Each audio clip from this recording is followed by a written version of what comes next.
Podem me chamar de Seu Firmino, tenho 85 anos hoje. Nasci em Santa Rita do Pontal, interior do Rio de Janeiro, lugar onde até a esperança pegava poeira. Já vivi tempo demais para saber que tem coisa que a gente engole e nunca mais digere. Tem dor que não cicatriza nem com reza, nem com tempo, nem com esse monte de comprimido que hoje em dia inventaram para calar sofrimento antigo. E se tem uma coisa que nunca fechou dentro de mim, foi o buraco que ficou quando meu irmão morreu. Meu irmão gêmeo, o Flávio, nasceu comigo no mesmo choro, mesmo berço, mesmo tapa da parteira. Era meu outro eu. Não era parecido não, era igual. Mas não falo de cara, falo de alma. A gente respirava junto, sentia fome junto, apanhava junto e ria das mesmas bobagens. Até os pesadelos eram combinados. Quando ele sonhava com cobra, eu acordava suando. Quando eu tremia de febre, ele vomitava do outro lado do quarto. Era coisa de pele, de osso, de espírito. A gente cresceu grudado. Brincava com os mesmos brinquedos, que na verdade eram lata velha, pedaço de pau, tampa de panela, e dividia comida sem briga, o que já era um milagre vindo de dois esfomeados. Nunca teve muito, mas ali a gente tinha um ao outro, que valia mais que qualquer prato cheio. Nossa mãe era daquelas mulheres que o mundo tentou derrubar de todo jeito, mas que continuava de pé porque não tinha escolha. Forte, sofrida, com um olhar cansado e um silêncio que dizia mais que qualquer sermão de padre. Meu pai, ele era outro tipo. Trabalhava até os ossos pro que mal dava para comer. Morria aos poucos, até o dia que morreu de vez. Lembro como se fosse agora. Segunda-feira, calor dos infernos, ele caiu no meio do terreiro segurando o peito. Não deu nem tempo de chamar ninguém. Só um suspiro fundo, o corpo tremendo e pronto. Apagou. E com ele foi junto a última ilusão que minha mãe ainda tinha de não afundar sozinha. O velório foi na sala da nossa casa, como se fosse possível enfiar uma morte daquele tamanho num cômodo apertado. A gente nem entendia direito o que era morrer, só via os adultos chorando e cochichando que agora ia ser difícil. Difícil já era, meu filho, aquilo ali virou impossível. Minha mãe ficou dias sem olhar na cara da gente. Não de raiva, mas de desespero, como quem conta os grãos de arroz para ver se dá para fingir que tem janta. E então, um dia, sentou com a gente, os dois ali de frente, e disse do jeito mais seco que conseguiu: "Vocês vão para a casa do tio Ronaldo." Eu e Flávio nos entreolhamos. Casa do tio? Tio Ronaldo, aquele que a gente só via de longe nos enterros e nas festas de São João, que tinha um bigode que dava medo e falava com a boca apertada como quem guarda veneno entre os dentes. Mas por quê? A gente perguntou. Criança é besta, acha que o mundo gira em torno do próprio umbigo. Porque eu não tenho como criar vocês, porque eu tô sozinha, porque lá tem trabalho e comida, porque não dá mais. E foi isso. Não teve abraço, não teve choro de novela, não teve promessa de que ia ser rápido. Só teve aquele peso nos olhos dela, aquele peso que não precisa de palavra.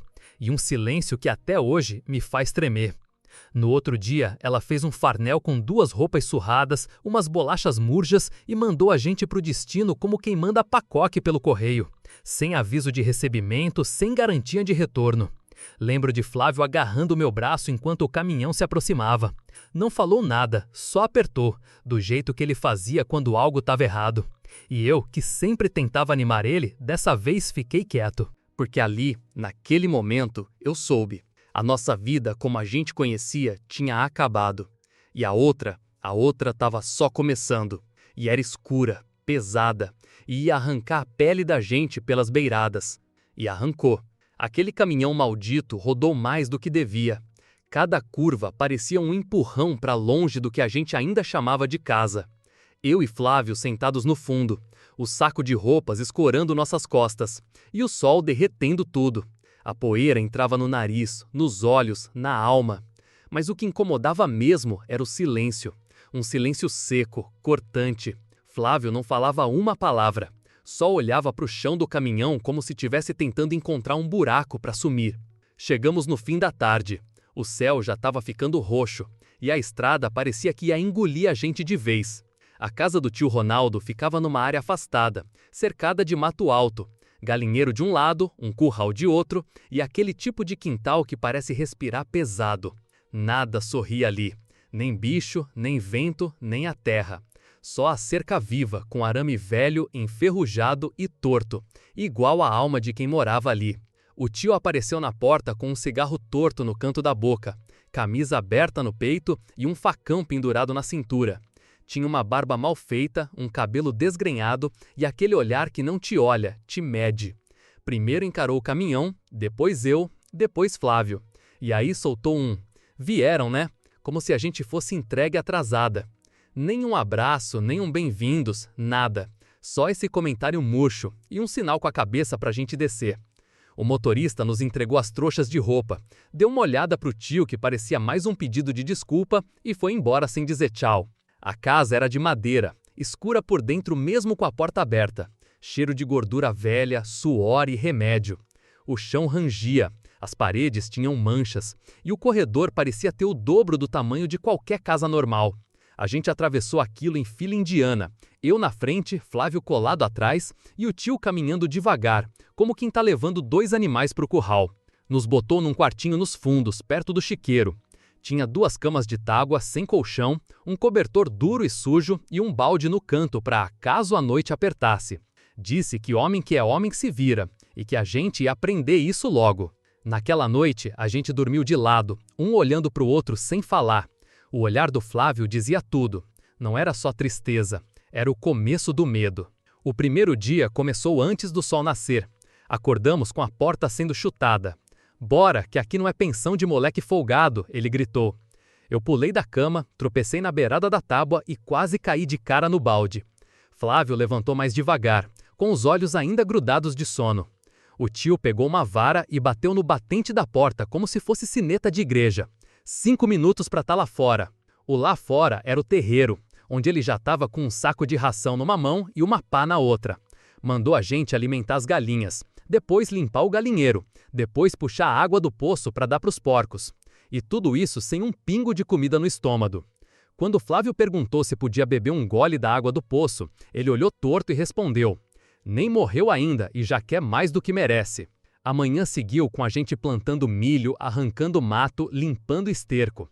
O sol batia na cabeça e parecia querer furar o couro.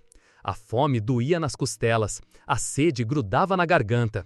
E o tio só vigiando, fumando aquele cigarro fedido que parecia que nunca acabava. Na hora do almoço, deu pra gente uma marmita de arroz com feijão e ovo duro. "Divide aí", ele disse. "Um ovo para 2. Um punhado de arroz para 3 bocas, a nossa e a da fome." Ele comeu na varanda, com um garfo limpo e suco de caju gelado. E ria de uma piada que ninguém contou. Depois do almoço, mandou a gente lavar os pratos, varrer o terreiro e carregar lenha. Eu já estava com bolha na mão, o Flávio com os pés em carne viva. Quando a noite caiu, a gente mal conseguia ficar em pé. Mas ainda teve banho de balde gelado no quintal, debaixo da goiabeira, com ele olhando de longe, parado, de braço cruzado. Aquele olhar seco que grudava na gente mais do que devia. Na terceira noite, começaram as coisas estranhas. Ele entrou no nosso quarto sem bater. Disse que ia ver se a gente estava acomodado. Sentou na beira da cama do Flávio, pôs a mão no ombro dele e ficou ali. O tempo ficou gelado. A respiração do Flávio travou. Eu, deitado no canto, vi só de canto de olho. O tio passou a mão no cabelo dele, depois desceu pelo braço. E ficou ali, com a mão parada, firme, como quem diz sem dizer: "Mando aqui." "Tá dormindo bem, menino?" ele perguntou, com uma voz arrastada, doce demais pro tipo de homem que ele era. Flávio não respondeu, só fez que sim com a cabeça. Eu me virei pro lado, fingindo que dormia. A vergonha não era minha, mas o nojo era. E a culpa já começava a nascer. Depois disso, ele passou a aparecer toda a noite. Nunca dizia nada demais, mas encostava, mexia nos lençóis, arrumava o cobertor com uma lerdeza que dava enjoo. E o olhar, o olhar, era o pior. Um olhar que atravessava a pele da gente. Durante o dia, os toques também começaram. Uma mão no pescoço para ajeitar a camisa, um puxão no cinto para ver se estava apertado, um tapa na bunda de brincadeira. Tudo com aquela desculpa de que era jeito de educar menino, mas não era, e a gente sabia. Só que quem ia falar o quê?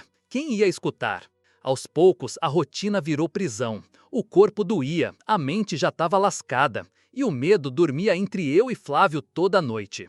Ele já falava menos, já olhava para o chão o tempo todo. E eu fingia que estava tudo bem. Porque era isso que a gente aprendia ali, fingir. Fingir que não viu, que não sentiu, que não foi nada demais. Tem dia que nunca acaba. A noite chega, o corpo deita, mas o espírito continua em pé, trêmulo, encostado no canto do quarto, rezando baixinho para tudo sumir. Aquela noite foi assim. Um desses dias que ficaram atravessados no tempo, como se o mundo tivesse parado ali e nunca mais seguido em frente. Para mim, ficou. Eu fiquei. Era depois do jantar, jantar entre aspas, né? Um arroz empapado com 2 pedaços de osso dentro. Nem carne, nem gosto, só sustento para continuar de pé no dia seguinte. Eu e Flávio comemos em silêncio. Ele já não dizia mais nada fazia uns dias. Tava murcho, com o olhar desligado. A boca só abria para mastigar ou respirar. Até o barulho do garfo raspando o prato era mais alto que ele. Depois da janta, o tio ficou sentado na cadeira da varanda, aquele cigarro pendurado no canto da boca e o olhar fixo em lugar nenhum. Parecia que estava esperando a noite cair de vez para fazer o que sempre fazia, rondar a casa como o urubu rodando carniça.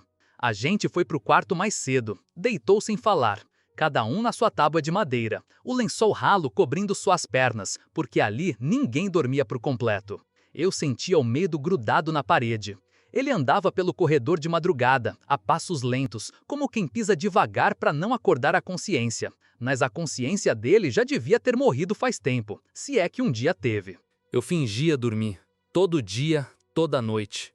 Era o que dava para fazer. E naquela noite não foi diferente. Fechei os olhos, respiração devagar, como a gente fazia desde que começou aquele inferno. Só que eu tava com o olho entreaberto, do lado da cama, olhando para a porta. O barulho veio. Passos lentos, o rangido da bota, a respiração pesada. A porta do nosso quarto abriu devagar. Primeiro entrou a fumaça do cigarro, depois ele.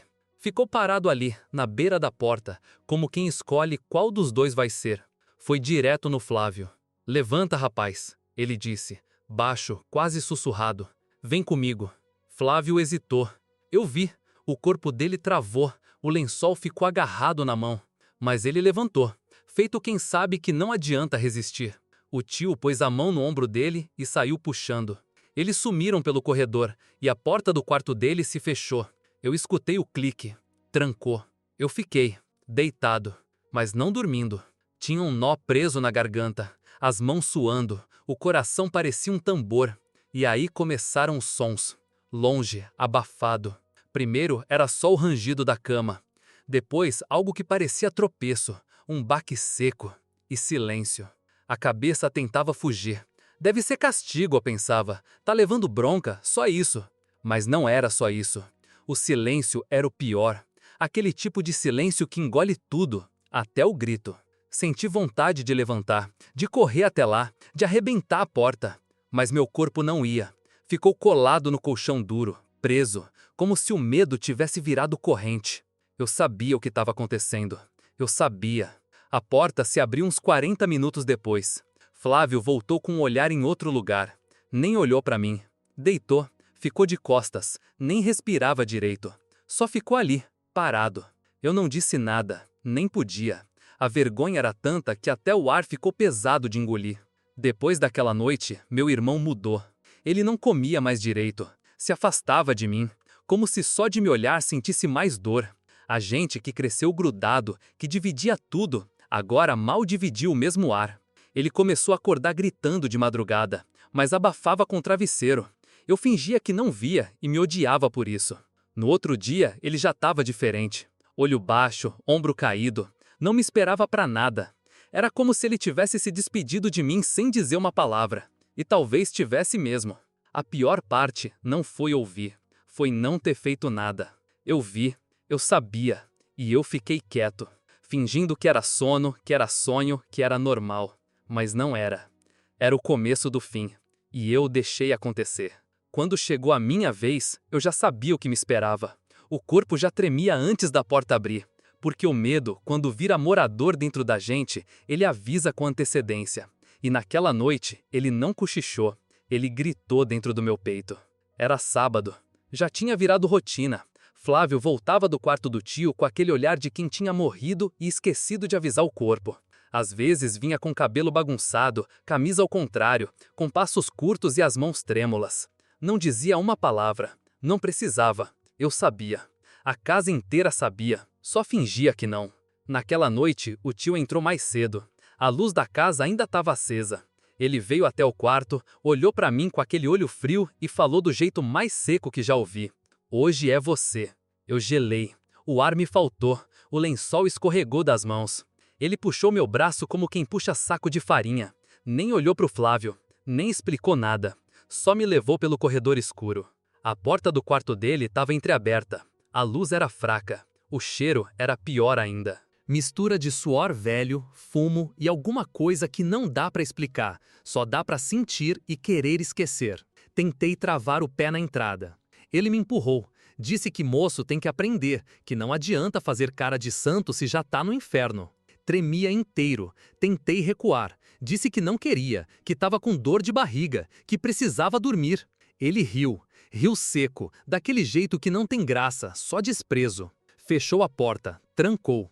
Eu encostei na parede, braços cruzados, tentando me proteger do que eu sabia que vinha.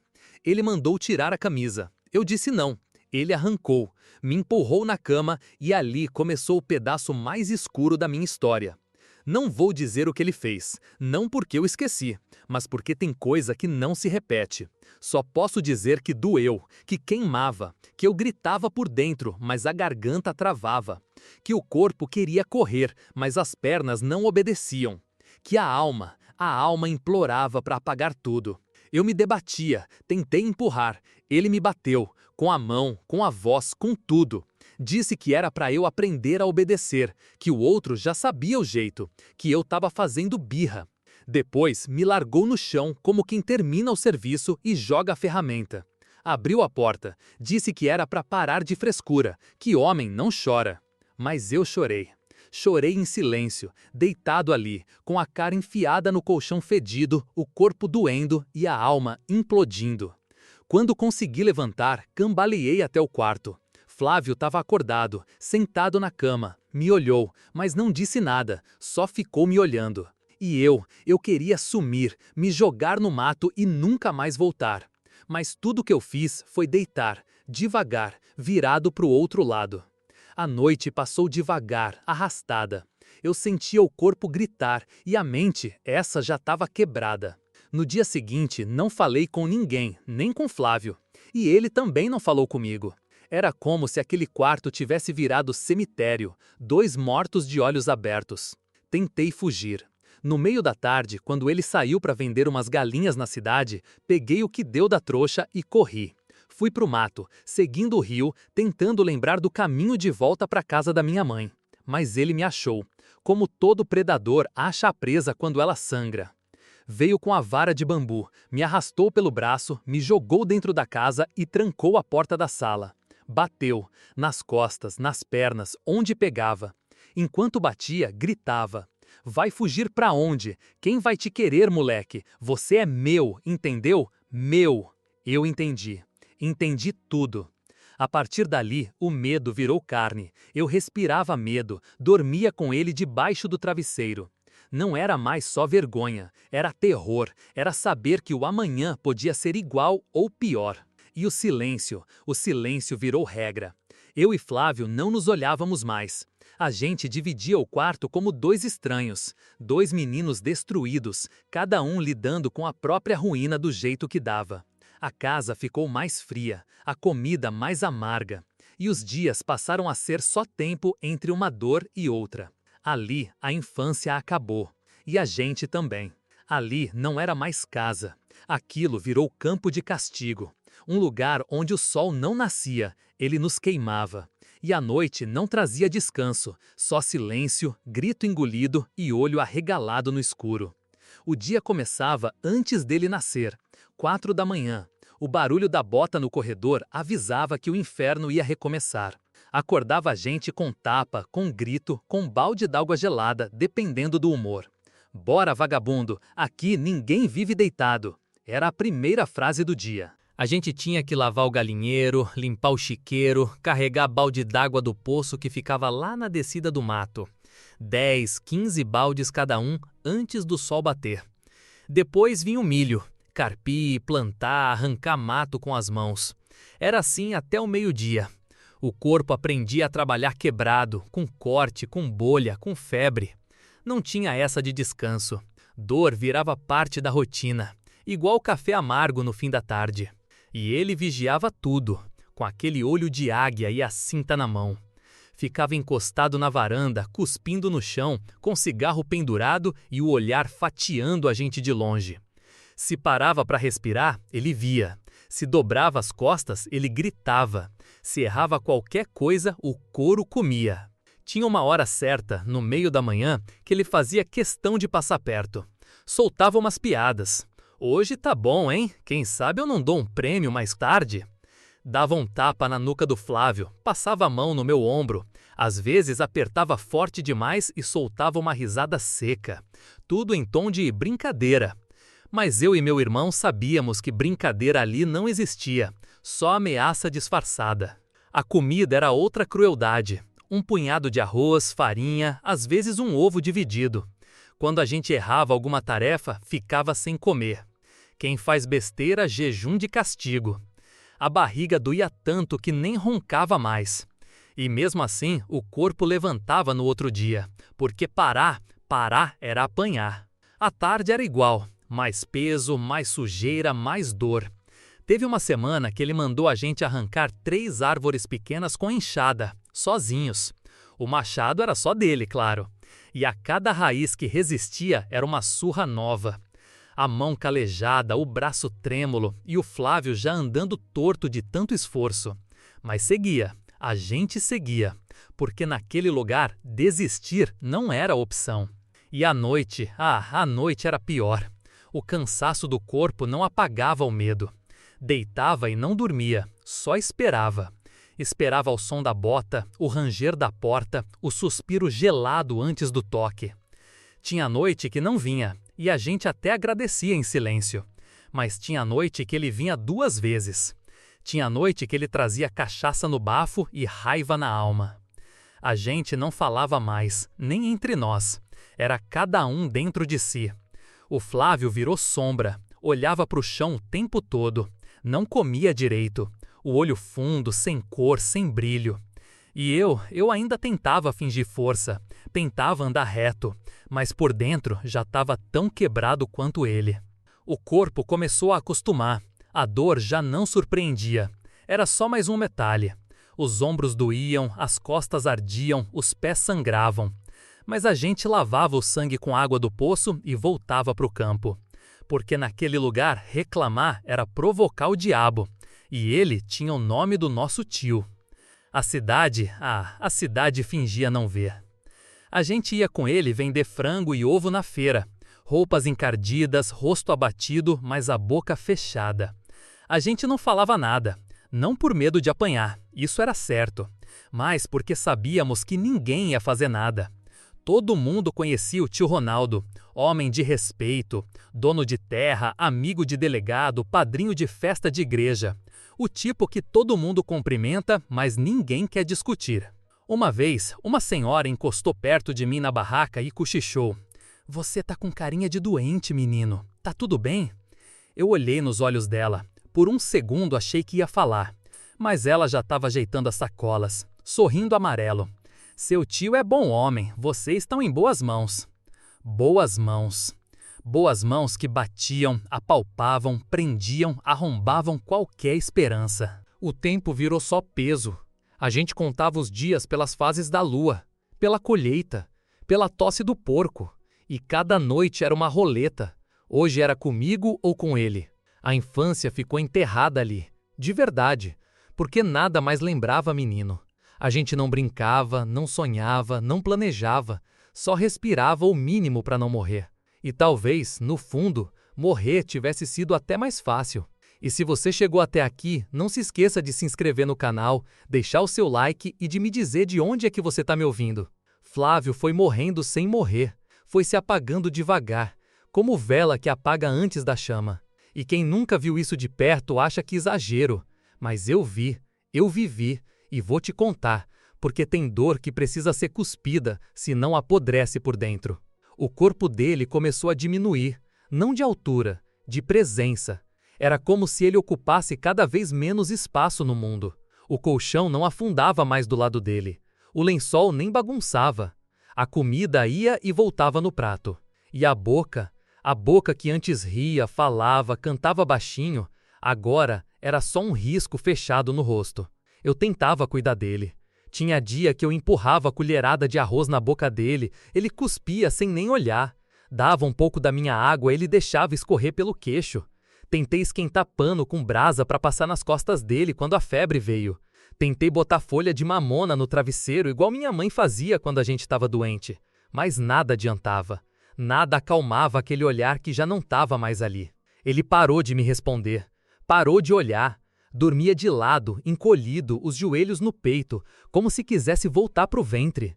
Às vezes eu ouvia ele sussurrando, um murmúrio fraco, sem força, como se rezasse para alguém que tivesse do outro lado da parede do mundo. E tinha noite que ele chorava dormindo. E eu fingia que não via, porque se eu chorasse junto, ele ia saber que eu já tinha perdido ele. Fui até o tio. Usei toda a coragem que eu nem tinha mais. Tio, o Flávio tá mal, de verdade, tá fraco, tá ardendo de febre, não come, ele vai morrer. Ele estava sentado no banco da varanda, afiando o facão. Parou o movimento. Levantou os olhos devagar. Vai morrer de preguiça, isso é dengo. Moleque folgado que fica inventando doença pra não trabalhar. Tio, ele tá doente mesmo. Você quer que eu trate, é? Que eu leve ele pra médico? Pra quê? Pra voltar ainda mais mole? Se morrer é porque não prestava. E você, se continuar com essa conversinha, vai junto. E foi isso. Não teve compaixão, não teve dúvida, teve ameaça.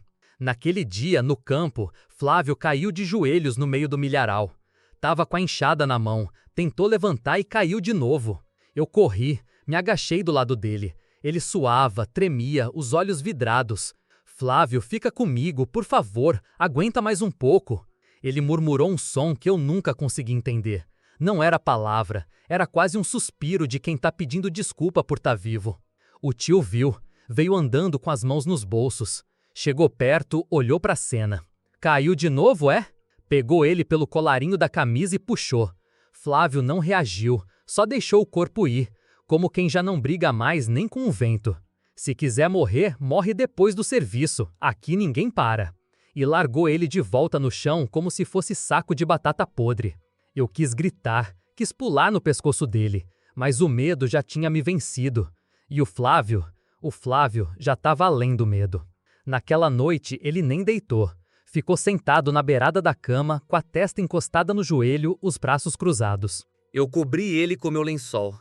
Sentei do lado, fiquei em silêncio. E aí eu implorei. Flávio, por tudo que a gente já passou, não vai agora. Me escuta. Você é tudo que eu tenho. A gente sempre foi junto em tudo. Se você for, eu fico com quem? Com ele? Com essa casa? Com esse medo? Nada. Lembra quando a gente prometeu que ia fugir um dia? Que ia arrumar um lugar só nosso, criar galinha, ter cachorro, plantar abóbora? Você dizia que queria casar com a Ana Paula, lembra? Aquela menina que tinha dente separado e ria alto. Você dizia que ia ter 2 filhos e botar o nome de jogador de futebol. Nada. Só o barulho do vento batendo na telha. Encostei minha testa nas costas dele. O corpo quente, mas mole, sem reação. Ali eu soube. Ele estava indo embora por dentro. Cada parte dele se desligando em silêncio. Como uma lâmpada que apaga sem estalo. Só escurece. Acordei com o barulho da porta batendo. O sol nem tinha estourado direito no céu e o tio já estava de pé, com a espingarda nas costas, um facão na mão e aquele jeito dele de quem acordava sempre com o mundo entalado na garganta. Sentou no tamborete da varanda, acendeu o cigarro, deu umas cuspidas secas no chão batido e ficou ali, com o olho fixo na gente. Flávio estava sentado no degrau, encurvado, parecendo mais velho do que o corpo permitia.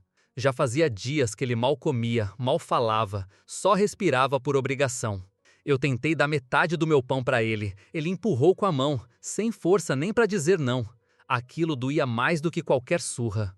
Foi quando o tio se levantou, bateu a mão na calça, estalou o pescoço e apontou para o Flávio. Hoje você vem comigo, vamos caçar. Na hora, meu sangue congelou. Flávio levantou devagar, tropeçando nas próprias pernas, mas levantou. Não disse nada, só foi. Ele não tá bem, tio, ele não tem força nem pra... Quem decide isso aqui sou eu, cala essa boca, moleque. E saíram. O tio na frente com o passo firme, Flávio atrás arrastando os pés como um condenado indo pra forca. Não olharam para trás. Sumiram na trilha que levava para o Mato Grosso, por entre as cercas de arame e as árvores secas. Eu fiquei ali, parado, vendo eles desaparecerem como sombra na poeira. As horas passaram como se o tempo tivesse parado. 12:00, nada. 15:00, nada. 16:00, o céu começou a escurecer e meu estômago já tinha virado pedra. Eu andava de um lado para o outro no terreiro, o corpo fervendo de aflição. Tentei puxar água, varrer, qualquer coisa para enganar a cabeça, mas nada acalmava aquele nó. Eu sabia que tinha algo errado. Era mais que medo, era certeza. Quando o sol caiu por completo, ouvi o barulho da bota no chão seco. O tio voltou, sozinho, sem suor, sem pressa, sem um arranhão, com a mesma cara de sempre. Entrou, tirou o chapéu, pendurou o facão na parede, largou a espingarda num canto e foi direto pro filtro de barro. Cadê o Flávio? Ele pegou um copo, encheu, bebeu devagar, só depois virou para mim. Se perdeu no mato. Como assim se perdeu? Tava comigo. Parou para mijar, quando vi, não tava mais. Procurei, chamei, nada. Se perdeu. Você deixou ele sozinho? Não sou babá de ninguém. Mas ele mal anda, ele não tem força. Então deve ter caído num buraco. Quando clarear, a gente vê isso. Foi isso. Acabou. Foi pro quarto, tirou as botas, deitou na rede e começou a roncar como se nada tivesse acontecido. Eu não dormi um segundo. Passei a madrugada encostado na parede, olhando pro lado vazio da cama do meu irmão. Ali onde ele costumava deitar encolhido, onde às vezes ele murmurava coisas que só ele entendia. Aquilo agora era só espaço, frio, morto. Antes do dia nascer, peguei um pedaço de pão e um cantil velho e saí correndo. Entrei no mato sem nem saber direito para onde ir. Segui a trilha que conhecia, depois fui inventando o caminho. Chamei, gritei, corri. Flávio! Nada. O mato só devolvia o eco. Nenhum som. Nenhuma pegada. Nenhum sinal. Nenhuma camisa rasgada. Nenhum galho quebrado. Nada. Era como se ele tivesse sido engolido pelo chão. Passei a manhã inteira procurando. O sol já rachava o coco quando voltei, com a roupa rasgada e o corpo coberto de arranhão. Não achei ele, não tem sinal, nada. O tio estava sentado na sombra com um prato de arroz e linguiça. Então morreu. Fazer o quê? Você não vai procurar? Já procurei ontem. Moleque que não escuta vira comida de onça. Você deixou ele morrer, foi isso? Ele largou o prato, se levantou devagar, veio até mim, a cara colada na minha. Tá me chamando de quê? Engoli o grito, engoli tudo. Fui até a cidade, falei com quem pude. Ninguém se mexeu. Foi caçar e se perdeu. Ah, que dó. Mas o seu tio é homem direito, deve ter sido acidente. Flávio era meio doentinho, né? Fraco, acontece. Eu queria gritar, queria sacudir cada um deles, mas era como berrar com estátua. Voltei para casa sem resposta, sem ajuda, sem irmão. Naquela noite, deitei e olhei para o teto. Não chorei. Só fiquei parado e pensei, o Flávio morreu e ninguém ligou. No começo ainda tinha esperança de encontrar o Flávio, não um corpo, não um rastro, ele mesmo, magro, sujo, arranhado, mas vivo, com aquele jeito calado, desconfiado, mas com vida. Eu ainda acreditava que ele ia aparecer do mato e dizer que conseguiu escapar, que se escondeu, que estava esperando o tio sair para voltar. Ainda acreditava que o mundo podia fazer sentido de novo. No segundo dia depois do sumiço, fui até a venda. Olhei para a cara do Zé Carlos, o dono, e falei com tudo o que me restava de dignidade. Meu irmão não fugiu, ele foi levado, ele estava doente. Ele não ia conseguir andar 2 quilômetros sozinho. Eu conheço ele. O tio levou e voltou sozinho. Ele estava pesando farinha, levantou os olhos sem parar a mão. Menino, você já contou isso ontem. Já teve gente no mato, procuraram e ninguém viu nada. Talvez ele mesmo quis ir embora. Às vezes é melhor assim. Melhor para quem? Para quem sobra, para quem tem que seguir.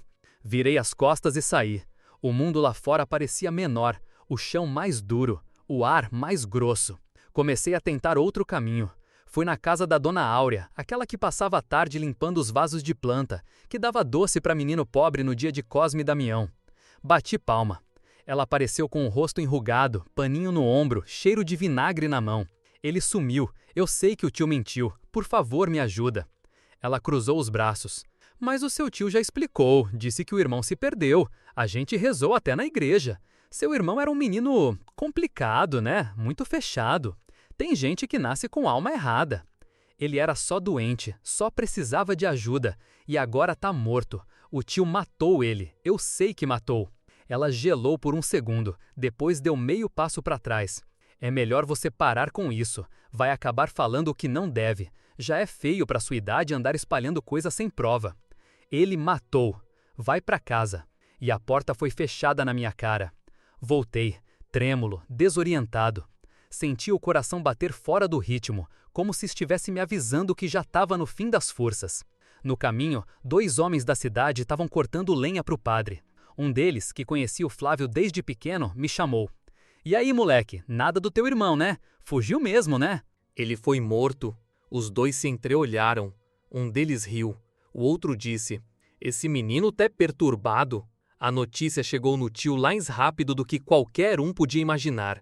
No dia seguinte, ele chegou de manhã no galpão, me jogou uma corda no peito e disse: amarra isso na cintura. Agora vai trabalhar amarrado. Não confio mais em você nem para andar livre. Fiquei com a corda por 3 dias.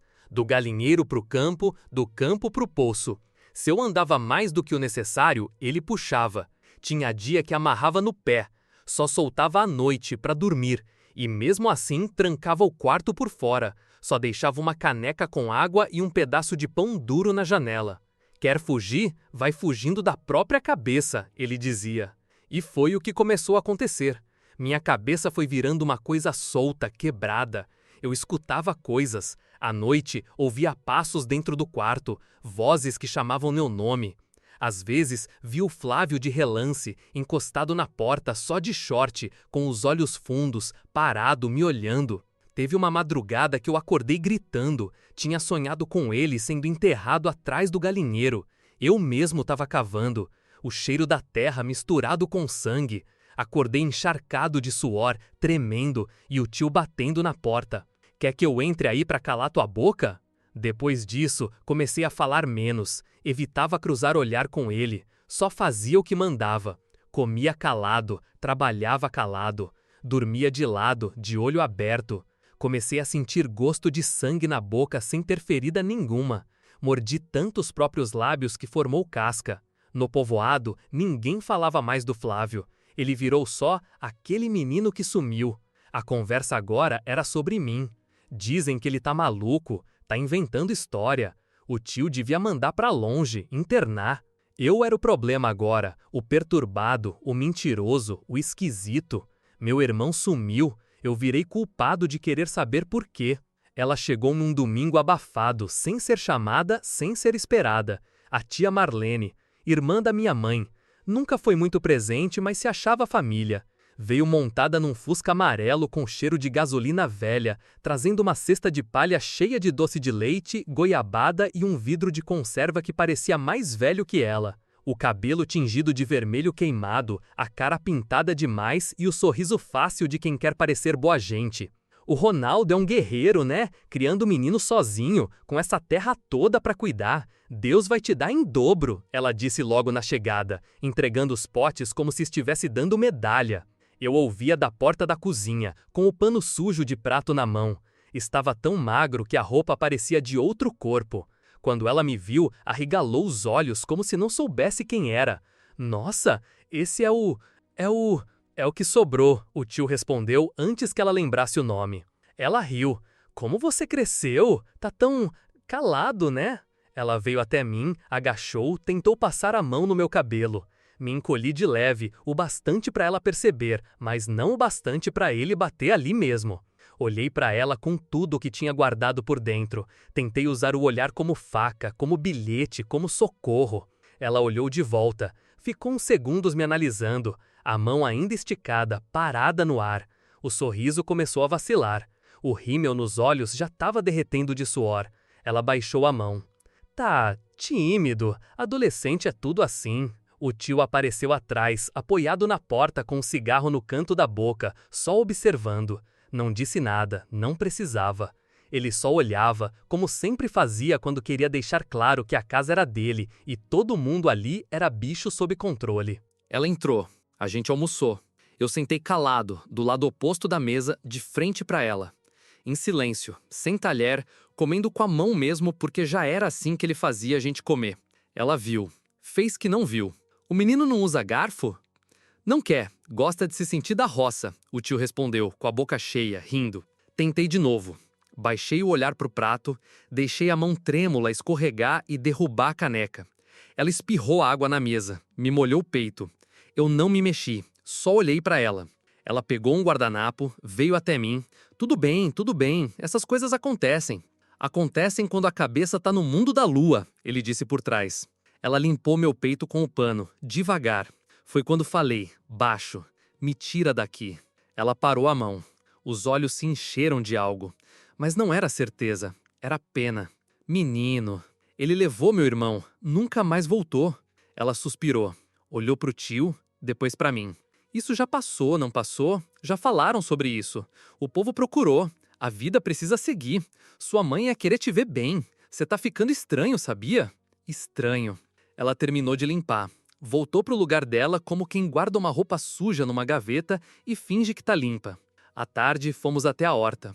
O tio quis mostrar terra, as galinhas, a colheita. Falava como um senhor de engenho orgulhoso. A tia ria, fazia elogios, perguntava do feijão, do milho, da safra.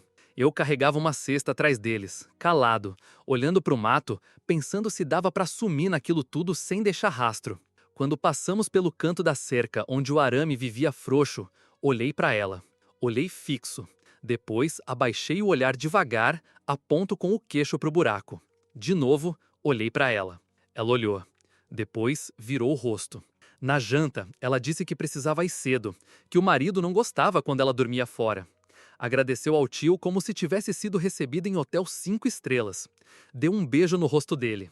Você é forte, um exemplo de homem. Depois, virou para mim. Apertou meu ombro com força. Olhou como quem quer dizer sinto muito, sem dizer nada. Eu olhei de volta. Ela foi embora. Com o vidro vazio da conserva, com os olhos secos, com a alma leve. Me deixou ali, como quem esquece um cachorro na estrada. A noite caiu. E eu decidi. Ia fugir. Ia dar um jeito. Mesmo que fosse pro mato me engolir também. Mesmo que fosse pro corpo virar osso e ninguém encontrar nunca mais. Eu ia sair dali. Porque ficar era virar o Flávio. Era ser esquecido. Era ser enterrado de pé respirando. A noite que escolhi para fugir era igual às outras. Abafada, cheia de mosquito e com o silêncio podre daquela casa que engolia a gente. O tio tinha tomado cachaça demais no jantar. Riu alto, falou sozinho, tropeçou nos próprios chinelos. Sabia que ia pagar pesado. Era a minha única chance. Esperei o ronco dele virar aquela coisa grossa e contínua que tremia a parede. Enchi o pulmão umas 5 vezes, de olhos fechados, como quem vai mergulhar. Peguei a garrafa de água que escondi embaixo da tábua solta, um naco de pão seco e fui até a janela. Forçada devagar. Tinha desencaixado a tranca dias antes com um pedaço de arame que catei do galinheiro. Passava as noites ensaiando aquilo, cada estalo, cada centímetro de madeira sendo empurrado. O ar frio bateu no rosto. O cheiro do mato entrou de vez. Pulei. Caí com o pé errado. Torceu de leve. Mordi o punho para não gritar. Me arrastei até a cerca. A parte frouxa do arame era mais difícil de passar do que parecia. Rasguei a calça, rasguei a perna. Sangue morno descendo até o calcanhar. Não parei. Entrei no mato como quem mergulha num mar escuro, sem saber onde ia, sem saber o que vinha. O coração martelando tão alto que parecia um tambor de guerra. Cada galho quebrado era um aviso. Cada som no escuro parecia o cachorro atrás. Mas eu continuei. Passei a madrugada andando. Caí 3 vezes. Ralei o joelho. Engoli folha. Quase pisei numa cobra. A sede virou enjoo. A fome virou náusea. A cabeça girava, mas o corpo andava. Cheguei na beira da estrada com o sol começando a nascer. Peguei carona com um caminhoneiro que nem me perguntou o nome. Devia ter achado que eu era só mais um desses moleques largados que fogem da roça. Me deu um copo de café e disse para não fazer bagunça na boleia. Fui até a cidade onde minha mãe morava com um primo distante. Cheguei 2 dias depois de andar muito a pé e comer quase nada. Bati na porta da casa com a mão tremendo. Um portão de ferro velho, uma parede descascada, uma plantinha seca na lata de tinta. Parecia tudo igual, mas menor. Ela abriu, olhou, demorou. Sou eu disse. Mãe, sou eu. Ela ficou muda, a boca aberta, os olhos arregalados, tremeu as mãos. Achei que ia cair.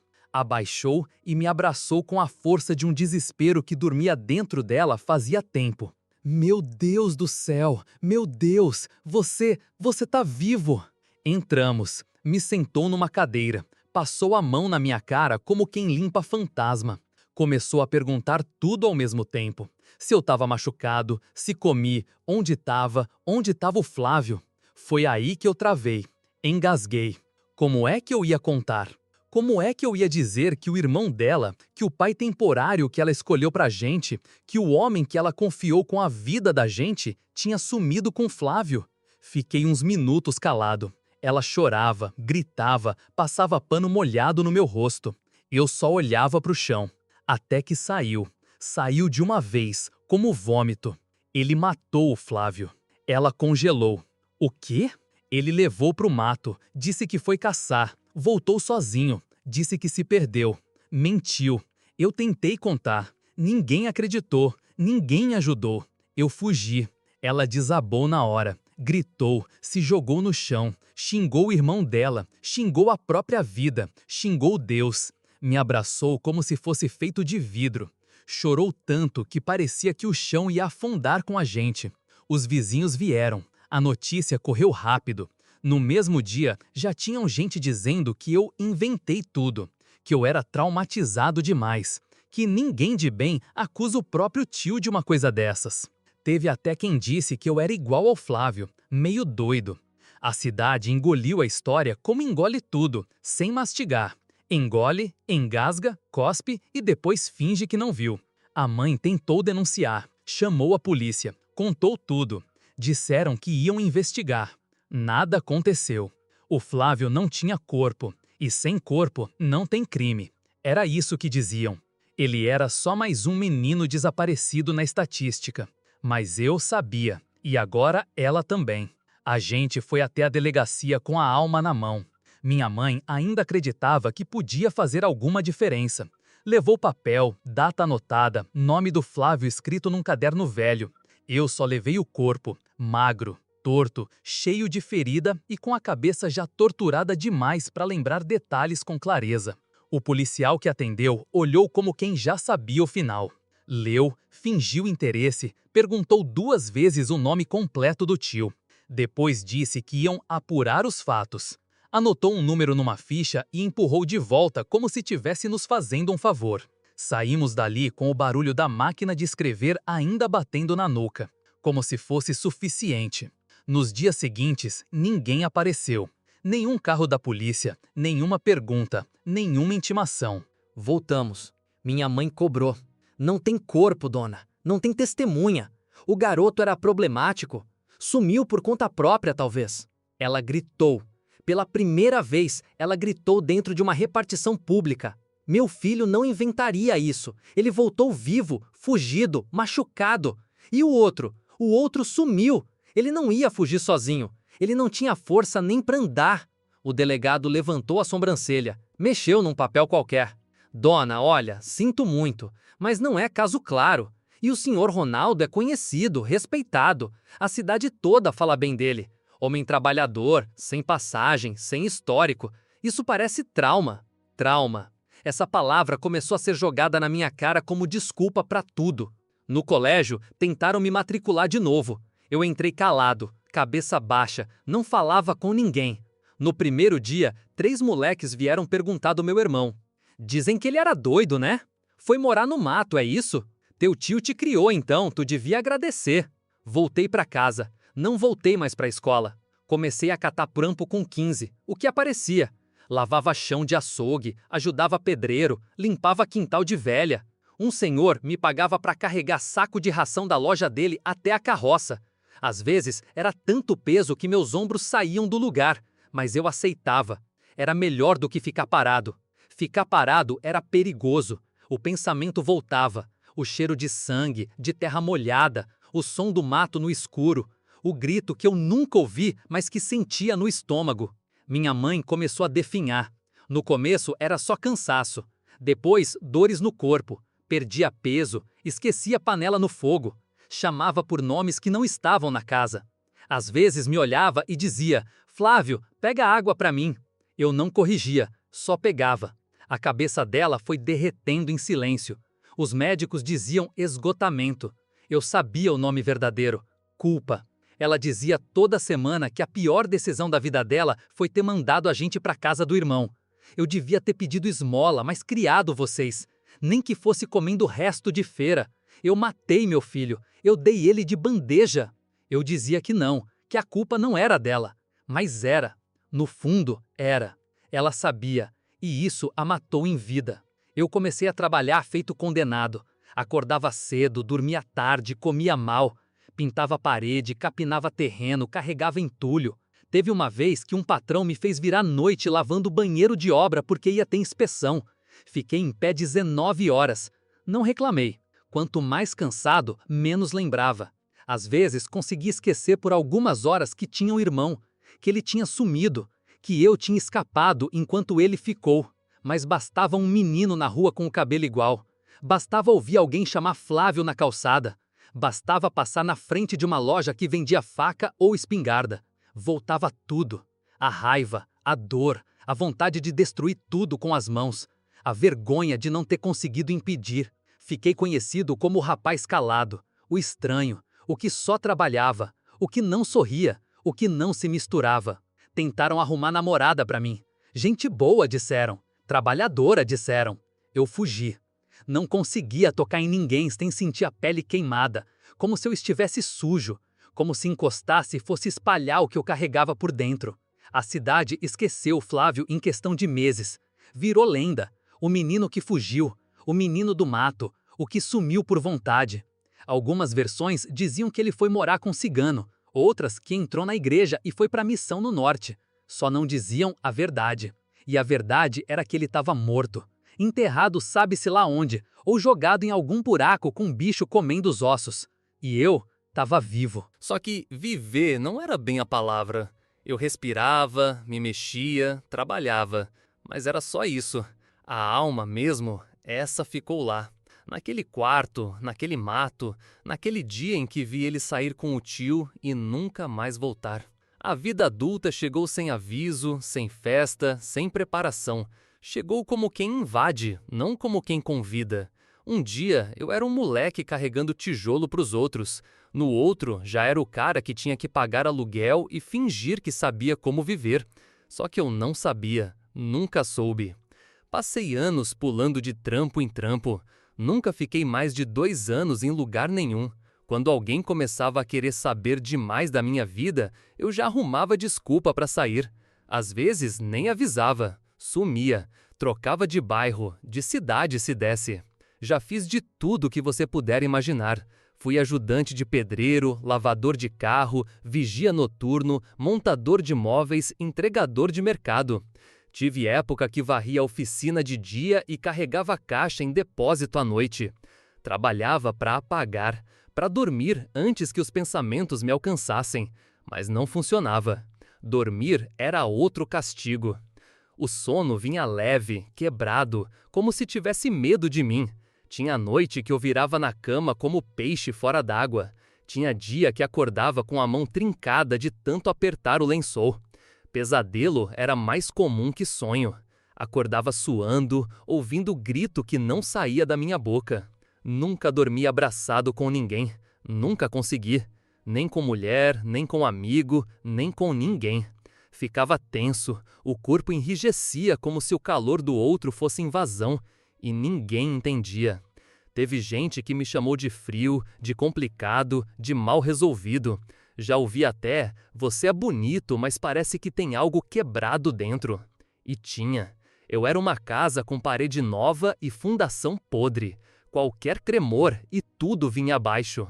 Eu não confiava em ninguém, nem em Deus para falar a verdade. Tinha raiva de tudo. Das pessoas que não ajudaram, das que fingiram que não viram, daquelas que viram e não fizeram nada. E também de mim. Muita raiva de mim. Mas segui. Comendo quieto, dormindo pouco, guardando tudo onde ninguém podia alcançar. Até que um dia ela apareceu. No lugar mais banal possível, um restaurante por quilo. Eu lavava as panelas do fundo, ela fazia os doces. Tava sempre com um avental manchado de leite condensado, cabelo preso com lápis de escrever e uma calma que incomodava no começo. Não falava muito, mas quando falava, parecia que escutava até o que a gente não dizia. No primeiro dia, perguntou se eu queria ajuda com os caldeirões. Disse que meu braço ia estourar daquele jeito. Recusei, claro. Fiz cara feia. Ela riu. No dia que você parar de fingir que é de ferro, sua coluna agradece. Aquilo ficou na cabeça. Fui dormir e repeti a frase no escuro, sem querer. No segundo dia, trouxe um pedaço de bolo e deixou em cima da bancada. Não disse nada, só saiu. No terceiro, perguntou se eu morava perto. No quarto, se eu gostava de doce de abóbora. No quinto, se eu tinha irmãos. Essa pergunta doeu, mas não demonstrei. Não, não tenho mais. Ela não insistiu. Isso me prendeu. Era o tipo de gente que não forçava a porta, esperava a gente abrir. Aos poucos, fui deixando ela ver onde eu morava, deixando ela entrar no quintal, deixando ela trazer café. Um dia, deixei ela me ver chorar. Foi sem querer. Tava sentado no tanque, com a cabeça abaixada. Ela chegou e só sentou do lado. Não falou nada, só ficou ali. De todas as pessoas que passaram na minha vida, ela foi a única que não tentou me consertar, nem me entender. Só me aceitou no estado que eu tava. Ruim, remendado, cheio de pedaços faltando. Um dia, ela perguntou por que eu tremia tanto quando alguém tocava no meu ombro. Tem coisa aí dentro, né? Daquelas que não se fala pra ninguém. Eu só balancei a cabeça. Ela pegou minha mão, devagar, como quem segura bicho ferido. Quando quiser contar, eu escuto. Fiquei mudo, mas por dentro uma parte minha cedeu. No dia seguinte, levei ela até o túmulo do meu pai. Depois, mostrei onde eu costumava me esconder quando era pequeno. Depois, contei que meu irmão sumiu, que ninguém procurou direito, que a polícia não ligou. Ainda não falei tudo, não ainda. Mas olhei para ela sentado na calçada e disse: tem coisa que ficou entalada aqui dentro desde que eu era criança, coisa feia, coisa que engasga até hoje. Mas talvez eu esteja pronto para falar. Ela só me olhou, sem pressa, sem medo. E eu soube ali que tinha chegado a hora. Não foi de uma vez e também não foi fácil. Eu levei anos para deixar sair. Carreguei aquilo no peito igual pedra quente. Se apertava, queimava. Se tentava jogar fora, sangrava. Ela nunca me forçou, só ficava ali, do lado, com aquele silêncio que escuta mais que muita falação. A gente já morava junto havia uns meses. Ela sabia que tinha coisa dentro de mim que não era de agora. Sabia que o jeito que eu travava o corpo quando dormia não era só nervoso. Sabia que a raiva que subia do nada, às vezes só com uma palavra atravessada, não vinha do dia, vinha da infância que eu nunca contei. Teve uma noite em que eu não dormi. Fiquei de pé na varanda, olhando para o escuro do quintal. A cabeça martelava, o coração apertado, feito nó de marinheiro. Ela acordou, veio descalça, sentou do meu lado. Não perguntou nada. Foi quando eu disse com a voz falhada: eu vou contar. Ela não disse tá bom, nem vai com calma. Só olhou para mim como quem segura um espelho e diz: pode confiar, eu não vou quebrar. Comecei falando devagar, meio torto, do meu irmão, o Flávio, da nossa infância grudada um no outro, das tardes dividindo pão e sonho, das noites dormindo encostado de medo de escuro. Depois da morte do nosso pai e da decisão da minha mãe de mandar a gente para casa do tio. Ela ficou muda, só escutava. Contei do cheiro da casa dele, da madeira do quarto, da primeira vez que viu Flávio sair para caçar e nunca mais voltar, do barulho do mato naquela tarde, Da certeza que me bateu quando o tio voltou sozinho, com a espingarda no ombro e o sorriso seco na cara. Contei da noite que ele veio até mim, dos toques, da força, da dor. Contei tudo, com as palavras certas, sem floreio, com a verdade que sempre ficou entalada no estômago. Quando terminei, ela ainda estava ali, inteira. Não fugiu, não me olhou com pena, não disse sinto muito. Só se levantou, veio até mim, segurou meu rosto com as 2 mãos e chorou comigo. Chorou mesmo, de soluçar, como se tivesse perdido Flávio também. Como se cada palavra minha tivesse machucado ela por dentro. E naquele choro, naquela presença, naquele silêncio, eu nasci de novo. Foi ali que eu entendi que viver não é esquecer, é dividir o peso com quem aguenta carregar junto. A partir dali, tudo mudou. A gente casou um tempo depois, papel simples, assinatura tremida, mas com uma certeza que eu nunca tinha sentido na vida, que aquilo era casa, era abrigo, era